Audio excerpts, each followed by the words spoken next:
લોભિયા હોય તે ધૂતારા ભૂખે ન મરે તેવી કહેવત ગુજરાતમાં પ્રચલિત છે. છતાં અનેક લોકો લાલચમાં આવી અને અંધશ્રદ્ધાના રસ્તે જતા હોય છે.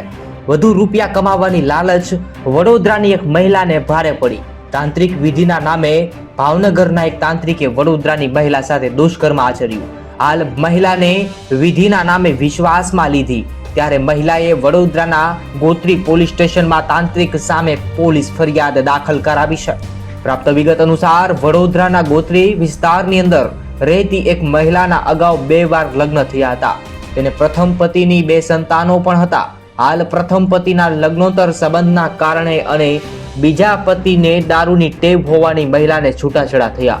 આ મહિલા તેના પિતાના મિત્ર દ્વારા ભાવનગરના તાંત્રિક કશ્યપ ઉર્ફે બાપુ હસમુખ બાપુ હાલ રામાનુજના સંપર્કમાં આવી ગયા. તેણે મહિલાને સારી નોકરી અપાવવાની અને બ્યુટી પાર્લર કરાવી આપવાની લાલચ આપી.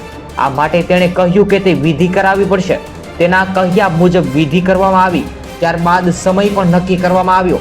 વિધિ કરવા માટે મહિલા તાંત્રિકને તેના ધર્મના ભાઈના ઘરે વિધિ કરાવવા માટે મહિલા તાંત્રિકને તેના ધર્મના ભાઈના ઘરે લઈ ગઈ. જ્યારે આ બાપુ તેને અન્ય રૂમમાં લઈ ગયો અને તાંત્રિકે સિગરેટ સળગાવી અને મહિલાને જાળમાં લપેટવાનું કહ્યું. થોડું નડતર આવે છે એમ કહ્યું એટલે ત્યારે કપડાં કાઢવા પડશે અને મહિલાએ પૂછ્યું કે આ કેવી વિધિ છે કે મારે કપડાં કાઢવા પડશે. આ પછી બાપુએ બળજબરી મહિલા સાથે આવી રીતે શારીરિક સંબંધ બાંધ્યાના સમાચાર, જેની અંદર મહિલાએ વડોદરા પોલીસ સ્ટેશનમાં તાંત્રિક સામે પોલીસ ફરિયાદ દાખલ કરાવી. આની અંદર ના પાડી તો ઝઘડો કરી અને ભાગી ગયાના સમાચાર.